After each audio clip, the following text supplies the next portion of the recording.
Most of the people think that editing means transition, effects, color grading എന്നൊക്കെയാണ്. ശരിക്കും editing എന്ന് പറയുന്നത് audience നമ്മുടെ വീഡിയോ കാണുന്നതിലൂടെ ഒരു അറ്റൻഷൻ കൊണ്ടുവരിക എന്നുള്ളതാണ്. എങ്ങനെ ഒരു വീഡിയോ എഡിറ്റ് ചെയ്യണമെന്ന് ഞാൻ പറഞ്ഞു തരാം.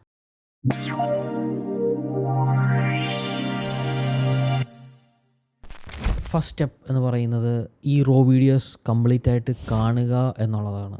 അവിടെ no cuts, no edits, no transition, no effect. Just മൈൻഡിൽ നമ്മളൊന്ന് എഡിറ്റ് ചെയ്ത് വെക്കുക. അടുത്തത് ഈ ഒരു വീഡിയോ ഏത് സ്റ്റൈലിൽ വേണം എന്നുള്ളതാണ്. അത് ചിലപ്പം എനർജറ്റിക് ആയിട്ടാവാം, അല്ലെങ്കിൽ കാം മ്യൂസിക് ആയിട്ടാവാം, അല്ലെങ്കിൽ കോസി ടൈപ്പ് ആവാം. അപ്പോൾ നമ്മളുടെ മൂഡിനനുസരിച്ചുള്ള വീഡിയോസാണ് നമുക്കിവിടെ ചെയ്യേണ്ടത്. അല്ലെങ്കിൽ ആ വീഡിയോസ് എന്തിനാണ് ഇന്ന് ക്ലയൻറ്റ് പറയുമ്പോഴോ അല്ലെങ്കിൽ നമ്മുടേതായ ആവശ്യത്തിന് വേണ്ടിയിട്ടാണ് ചെയ്യുന്നതെങ്കിൽ ആ വീഡിയോസ് ശരിക്കും എന്തിനാണെന്ന് മനസ്സിലാക്കിയിട്ട് വേണം നമ്മളുടെ സ്റ്റൈല് ചൂസ് ചെയ്യാൻ.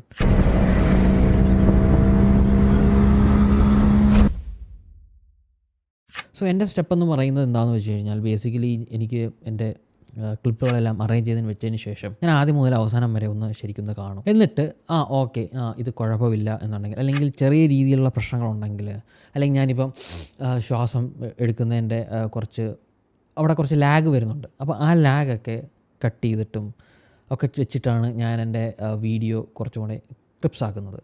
അവിടെ ഞാൻ മൂവ്മെൻറ്റ് വെച്ച് ഞാൻ കട്ട് ചെയ്യാറുണ്ട്. അതുപോലെ തന്നെ സൗണ്ട്, ചിലപ്പം അനാവശ്യമായ സൗണ്ടുകളോ കാര്യങ്ങളോ ഒക്കെ നമ്മുടെ വീഡിയോസിലുണ്ടെങ്കിൽ അത് ഞാൻ കട്ട് ചെയ്ത് കളയാറുണ്ട്. അപ്പോൾ ചിലപ്പോൾ മെയിൻറ്റെയിൻ ചെയ്യാൻ വേണ്ടി ഞാൻ മറ്റ് 2-3 ഫ്രെയിംസുകളും ഒക്കെ അതിൻ്റെ ഇടയ്ക്ക് കുറച്ച് ആഡ് ചെയ്യും. അപ്പോൾ ഇങ്ങനെ ആഡ് ചെയ്തും കട്ട് ചെയ്തും ആഡ് ചെയ്തും ഇതിനെ ഒരു ഫോർമൽ നമ്മുടെ എഡിറ്റിംഗ് ഒരു ബേസ് ആക്കിയിട്ടാണ് ഞാൻ മറ്റ് പല കാര്യങ്ങൾ ചെയ്യുന്നത്. Colour and sound. എല്ലാവരും ചെയ്യുന്നത് ആദ്യം കളർ ഗ്രേഡ് ചെയ്യുക എന്നുള്ളൊരു കാര്യമാണ്. കളർ ഗ്രേഡ് ചെയ്യുന്നതിന് മുന്നേ ശരിക്കും നമ്മൾ കളർ കറക്റ്റ് ചെയ്ത് വെക്കണം.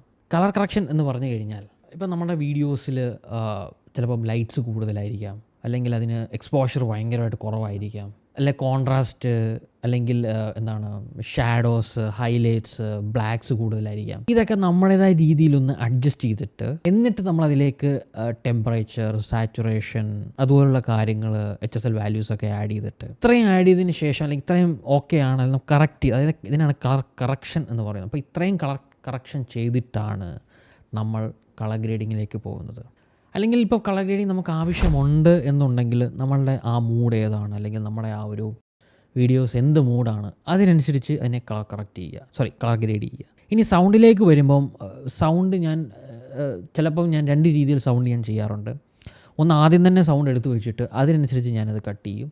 ഇപ്പം ഞാനിപ്പോൾ ഇതുപോലെ ടോക്കിംഗ് വീഡിയോസ് ആണെങ്കിൽ ഞാൻ ആദ്യം നമ്മളുടെ സൗണ്ടൊക്കെ കറക്റ്റായിട്ട്, അതായത് അപ്പോൾ മ്യൂസിക്കൊക്കെ ഞാൻ ആദ്യമേ സെലക്ട് ചെയ്തിട്ട് അതിൻ്റെ റിതം അനുസരിച്ച് ചിലപ്പോൾ ഞാൻ അത് എഡിറ്റ് ചെയ്യാറുണ്ട്.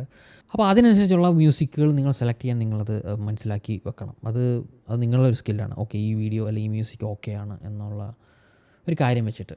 ഇനി ഇതൊക്കെ ഞാൻ ആഡ് ചെയ്തു, ലൈക്ക് ട്രാൻസിഷൻസ് ആഡ് ചെയ്തു, എഫക്ട്സുകൾ ആഡ് ചെയ്തു. നമ്മുടെ ആവശ്യത്തിന് ട്രാൻസിഷൻസ് നിങ്ങൾക്ക് ആഡ് ചെയ്യാം. അത് നിങ്ങളുടെ മൂഡ്, നമ്മുടെ വീഡിയോയുടെ ഏത് മൂഡാണ്, ആ മൂഡിനനുസരിച്ച് വേണം നിങ്ങളുടെ വീഡിയോസ് എഡിറ്റ് ചെയ്യാൻ. ഇതാണ് എൻ്റെ വീഡിയോ എഡിറ്റിംഗ് വർക്ക് ഫ്ലോ. ഇത് ബേസിക്കായിട്ട് വർക്ക് ഫ്ലോയാണ്, എനിക്കറിയാം. ഇതിനകത്ത് കുറേ കാര്യങ്ങൾ നമുക്ക് ചെയ്യാനുണ്ട്. പക്ഷേ അത് ആവശ്യമെങ്കിൽ മാത്രം ചെയ്യുക എന്നുള്ളൊരു പ്രിൻസിപ്പിളാണ് എൻ്റെ മനസ്സിലുള്ളത്.